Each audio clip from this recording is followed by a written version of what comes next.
Sharing Yes. correctly? Okay. Well, good. So today and for the full day, we'll be talking about the next wave of semiconductor innovation.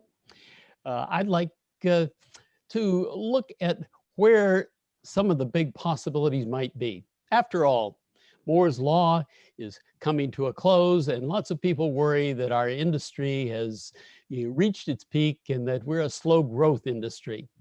I don't think so. And one reason I don't is if you look at history, you can see that the semiconductor industry has grown through a series of new applications. We come up with new technologies, people come up with new ideas for how to use those technologies. Early on, mainframe computers powered much of the growth in revenue in the semiconductor industry. And those yellow lines are meant to be S-curves of the growth of yet another new application. After mainframes, there were mini computers. Then there were personal computers, laptop computers. Most recently, wireless communications, which currently constitute 40% of the revenue of the industry. But you'll notice that each new generation of product brought with it a growth in revenue that was sustainable over time. So you have to ask, what is the next big wave of growth? I contend that we will have that next wave and that it will be driven by data. Now, you hear a lot from other people in the industry about, wow, won't artificial intelligence or machine learning be the major driver? Maybe the Internet of Things and edge computing, or could it be 5G? I think the answer is yes, it could be all of these things because they all are all about the management, acquisition, and protection of large data sets. AI and machine learning to build machine learning models, the Internet of Things bringing computation closer to the source of data generation, 5G making large bandwidth communications possible and real-time factory automation and other applications.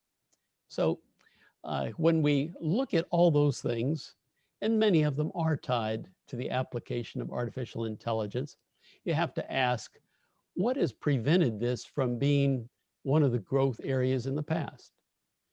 I would say artificial intelligence is actually not new.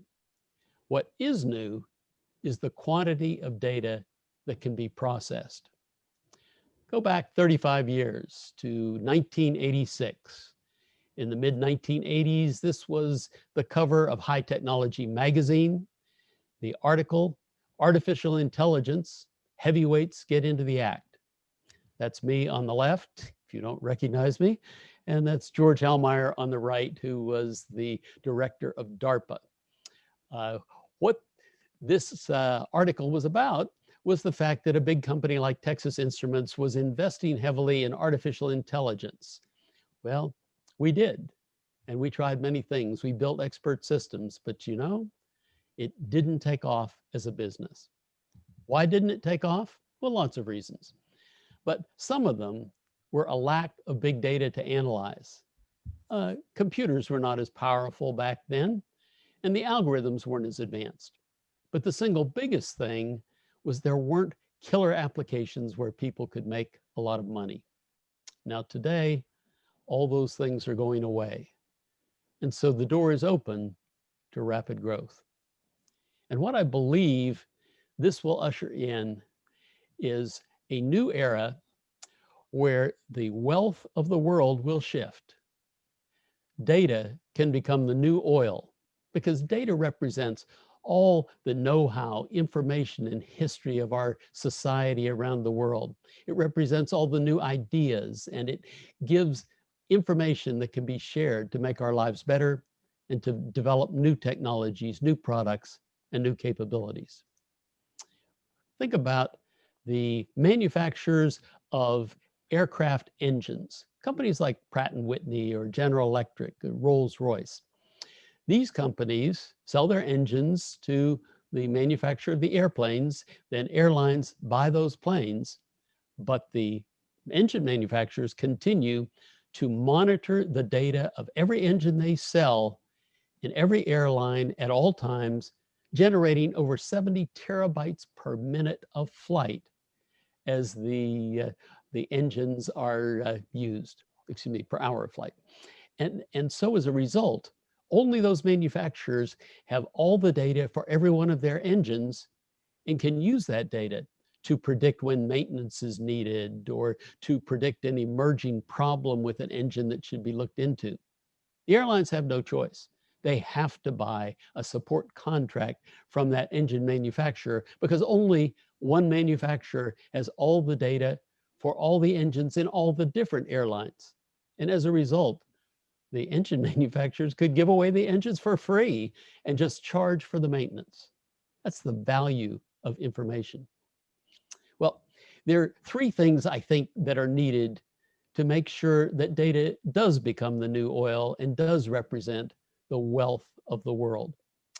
I'm going to talk about the collection, the analysis, and the protection of that data. So let's start with the collection. We're collecting a lot more data than we can analyze. About 2% of all the data collected is actually analyzed, and the amount of data doubles every 2 or 3 years, so it's a big task ahead. Video data is an enormous component of that total. Surveillance alone generates petabytes per day, and the number of image sensors for surveillance increases a little more than 45% per year compounded. And it's much more than just surveillance. We generate video data for all sorts of things, for medical applications, for tracking all sorts of vehicles and machinery and measuring other things. And so that amount of data has to be stored, and ultimately we can use it for analysis. There are cases of imaging, for example, at the Stanford Linear Accelerator nearby. They have X-ray cameras that produce 100,000 frames per second that they would like to analyze to do their job, but they simply can't handle it. But in fact, over the next year or two, cameras will become available and algorithms will become available that can do that analysis in real time. Of course, if you think SLAC has a problem, CERN has an even bigger problem doing the same thing. Well, the challenge for data collection has involved the semiconductor industry to a large extent. We make sensors that can collect that data, but sensors by themselves don't do it. A typical sensor has to be accompanied by some analog circuitry, by some digital electronics to do pre-processing, by some type of communications for the data, like RF communications. And those of you who do design realize that simulating multi-technology components is a real challenge and has challenged the industry. So you would think that the semiconductor industry, who makes all these sensors that are growing by the millions, would have been the primary beneficiary of the Internet of Things. Well, not really, but they have had a lot of growth in their problems. The expansion of packaging, where an RF package now contains 20 to 50 components. The emergence of fan-out wafer-level packaging and interposers in chips, and now more recently chiplets to customize the chips going on. Complex stuff, a lot of value, but the people who have gained the real value from the Internet of Things have been the people who acquire and own the information and can sell that information, can analyze it and take advantage of it, while semiconductor component producers get only a small share of the wealth being created. 5 years ago, I attended the Design Automation Conference and heard a speech by an engineering team from Google who was developing a chip that could be embedded in a contact lens and could, from the liquid in your eye, measure the balance between glycogen and insulin, and therefore communicate to an insulin pump attached to a person that would provide perfect balance in insulin and glycogen. Well, over 300 million people have diabetes worldwide. It's a terrible disease, and this is a terrific thing to be able to do. And the person next to me turned to me and said, "Oh my gosh, Google is getting in the semiconductor business." I told him, No, Google is not getting in the semiconductor business. Google is in the information business. And I have to tell you, it's a lot better business than the semiconductor business. It generates very good margins and it has great customer relations. Well, Google's not the only company. Dozens, maybe hundreds of systems companies are getting in the act, designing their own chips. Facebook, Amazon, Alibaba, IT companies of all sorts design some of the most complex ICs today. Automotive companies, OEMs, and tier ones do as well.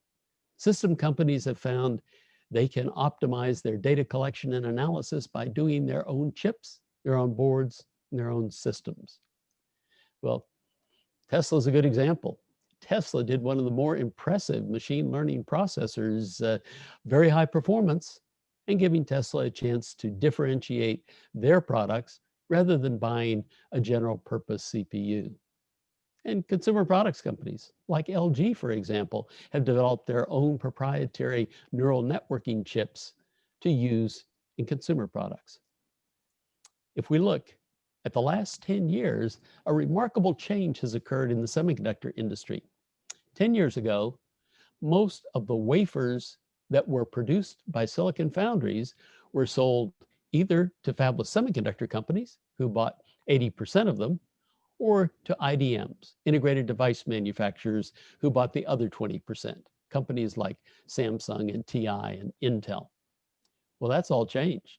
Over the last 10 years, the systems and IT companies that buy wafers have increased in percentage to the point that almost 20% of all wafers are purchased by these companies.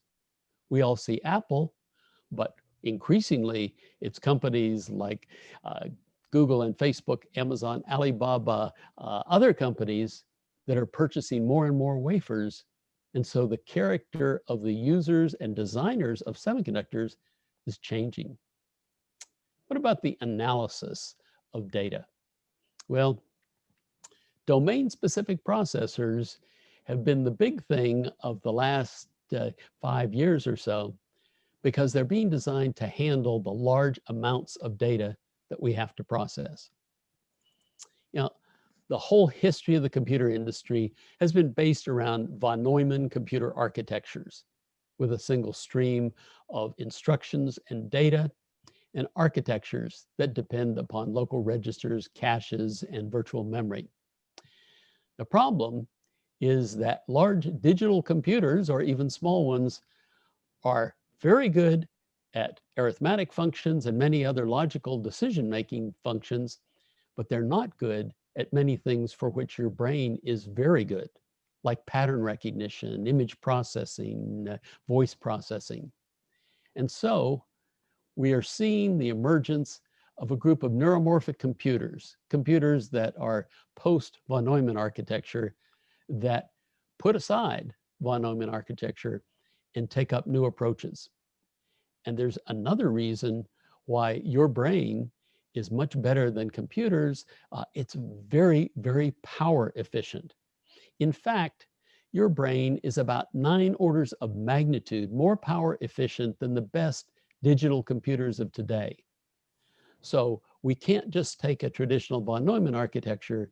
We have to innovate both the performance and the power.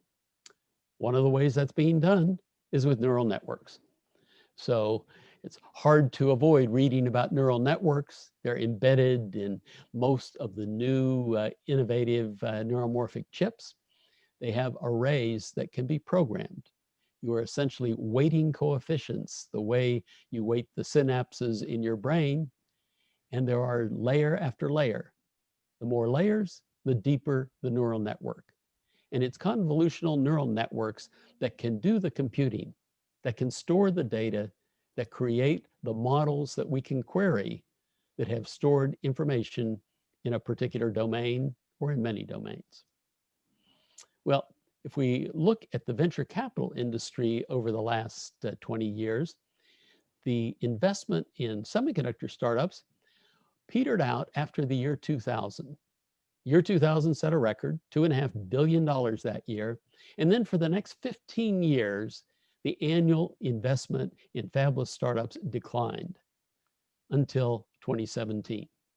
All of a sudden in 2017, that investment took off. And in 2018, we set a new record, $1 billion higher than the previous record at $3.5 billion of investment. And since that time, investment has remained heavy at close to $2 billion a year. What's that investment going toward? Well, the majority is toward companies that are building processors and peripherals for artificial intelligence and machine learning. Well, let's take a look at the last 7 years of companies that started up. And here I'm showing just the first 3 rounds of venture capital investment. And what you see in that first category, AI and machine learning, $2.7 billion in just the first 3 rounds, far outshadows investment in other kinds of chip companies. Well, what do you suppose those chips for AI and machine learning were targeting in terms of applications? Well, I can tell you, the largest single category was vision and facial recognition. 45 companies were started with that purpose. And if we broaden that category to pattern recognition, it's even more. Pattern recognition includes not just recognition of images, it includes recognition of voice, of sounds, of vibrations, of the figures in a medical diagnostic, an X-ray, an MRI, all things that can be automated on computers if the computers are fast enough and efficient enough. What's the second largest grouping? Oh, excuse me. I should note, a classic example of pattern recognition is the facial recognition done by SenseTime. They consumed $1.6 billion of venture capital and have a market cap over $4.5 billion. It's a great business right now. Now, the next category is high performance computing, the data center. And that's where we've seen lots of innovative companies introduce new chips that are just now seeing their way into those data centers. We have established competitors like Google TensorFlow and NVIDIA, the Volta, and more recently the Ampere processors. But these startups are doing innovative architectures to attack special types of machine learning, as well as broad types of general purpose machine learning. And so, as we go on in time, when you go to a server center, you can request special purpose processing on the machine learning compute capability within that learning center, and it's becoming a bigger percentage of the total. The third category, edge computing, has been the slowest to take off, but there are 36 companies that have introduced chips in recent times, and there it's inevitable that this part of the business will grow even faster. Why do I say that?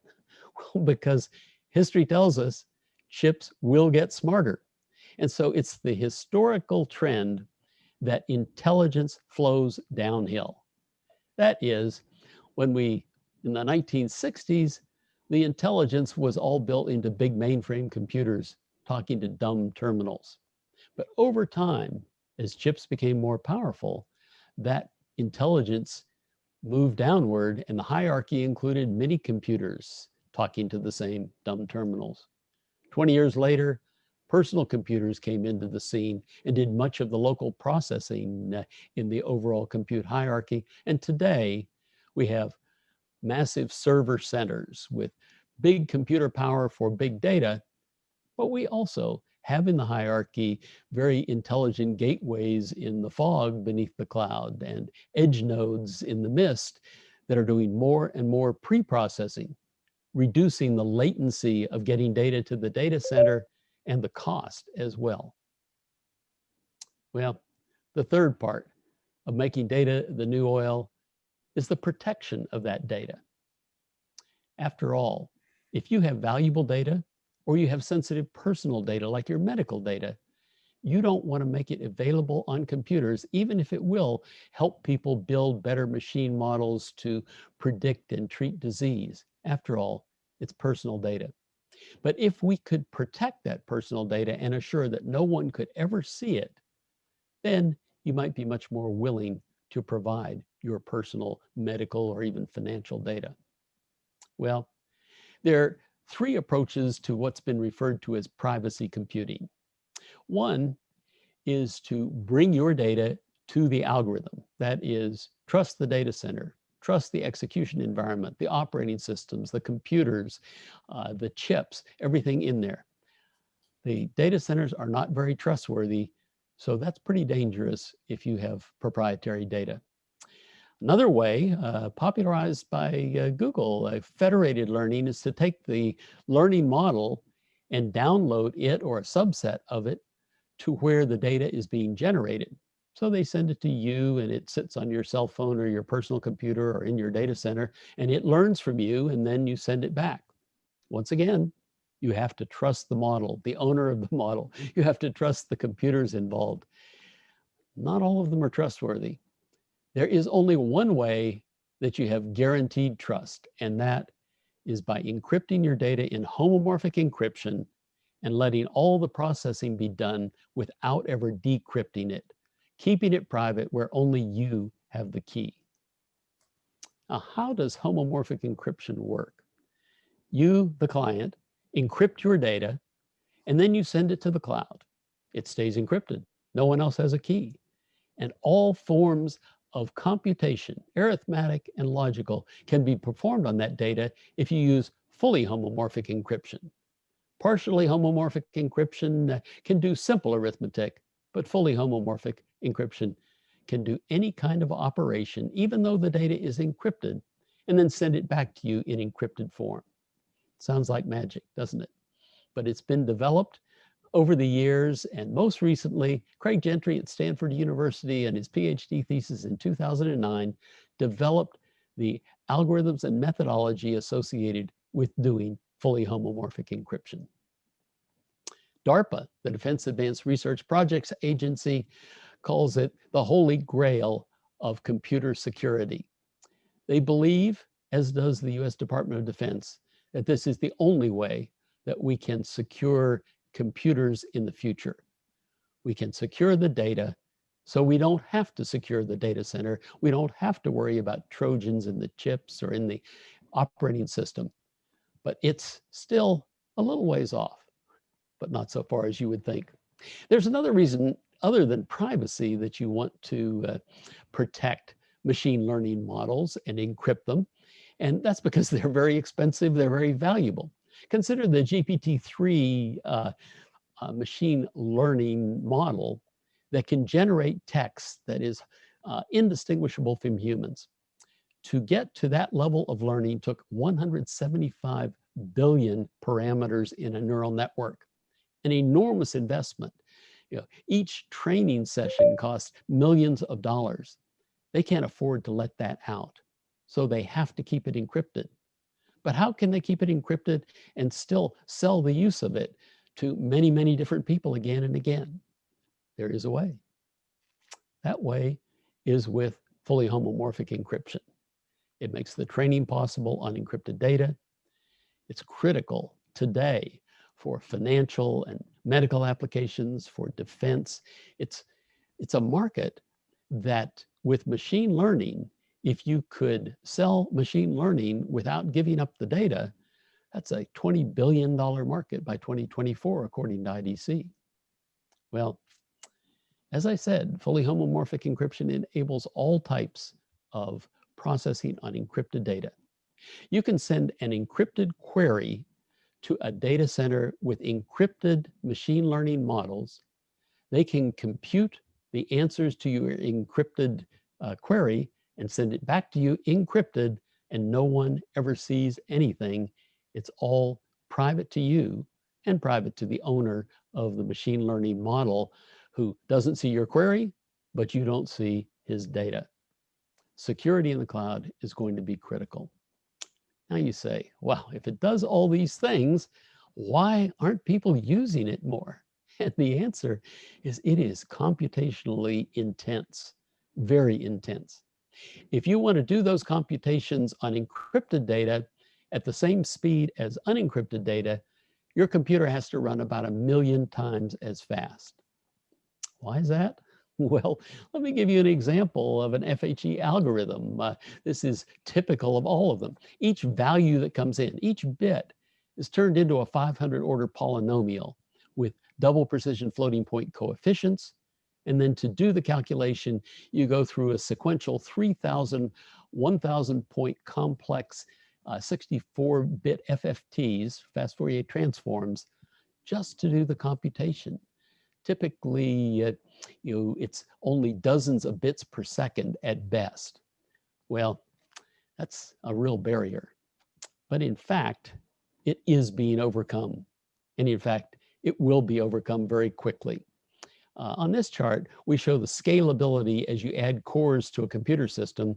There you can see in red the Intel i9 core. It runs out of gas after about 4 chips. It doesn't scale anymore. But there is at least one chip design in the industry today that's running on emulators, and the emulation data shows that it will scale linearly and achieve that full million-x performance advantage. Well, there's a company, one of the largest database companies in the world, that is trying to implement fully homomorphic encryption. And they have tried to do it on traditional von Neumann servers in the cloud, Intel processors, and they spun up 24,000 Intel cores to work on a typical database problem, 100 million entries. They wanted to do a sort to get the largest and the smallest and sort them in order and some other computation like that. That application ran 4.4 days on the 24,000 Intel cores. But they then ran it or calculated the speed to run on the emulated capability of a future chip, and they found it could be done in 10 seconds. And that chip is going to be available within the next year. And instead of using 12 racks, they could, in fact, do it on 4 one-use servers. Well, what's required? You have to have massive parallelism if you're going to run at a gigahertz or below. You have to minimize the memory reads and writes, because that's where all the power consumption is in chips today. You can't have many accesses to virtual memory or even caches or main memory if you want to keep the power down. You need software at the front end that can vectorize the code, can take source code and change it into independent executable streams of data and control. And you need chip hardware that can scale linearly with the number of processor cores and scale across multiple chips, multiple boards, and multiple servers. That's a tall order, but I can tell you, it already is very close to being existent today and will be commercial within the next year. It's just in time too, because cloud security is a very critical issue. Regulatory compliance and the cost of data breaches is projected to reach $6 trillion in 2021. The 2020 election in the US is partially being monitored with homomorphic encryption in a product called Election Guard, provided by Microsoft. The Department of Defense has taken a firm position that they will not trust anyone or any data center. They will only trust encrypted data. So they will move fully to fully homomorphic encryption as quickly as it becomes practical. Hundreds of companies have homomorphic encryption programs already, and Gartner projects that 25% of them will have these programs by 2025. Software and service companies are emerging rapidly.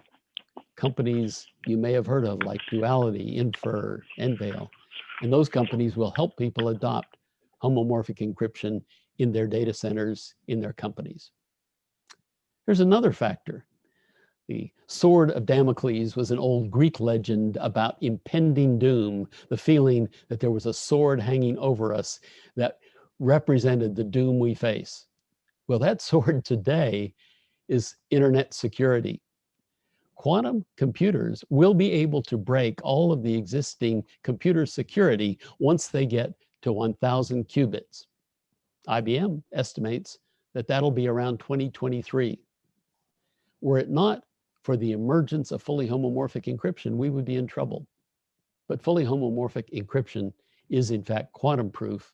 No one has figured out any algorithm or approach they can use to break it. So That's why you see so many headlines. That's why people talk about homomorphic encryption and fully homomorphic encryption. It's why I've become so fascinated with it and spend so much of my time learning more about it and working on solutions to make it real and make it real time. So the next generation of semiconductor growth, making data the new oil. It'll happen. We'll grow our wealth, our know-how, our innovation because of compute capability to collect information, to analyze it, and to protect it so that we can market it, sell it, use it again and again, and yet keep it secure. And by the way, the semiconductor industry will benefit as well. If you look at the revenue of the semiconductor industry and you divide it by the revenue of the electronic equipment industry, you find semiconductor content flattened at about 16% of end equipment revenue for a period of over 20 years. Recently, it's taken off and is now approaching 20% of equipment revenue, in fact, even exceeding it. And with the emergence of data as the new wealth of society, the percentage of semiconductor revenue can only increase. It's great for our semiconductor industry. It's great for the applications it will enable. And with the collection, analysis, and security for that data, who knows what's possible in extending it to new applications and new opportunities. Thank you.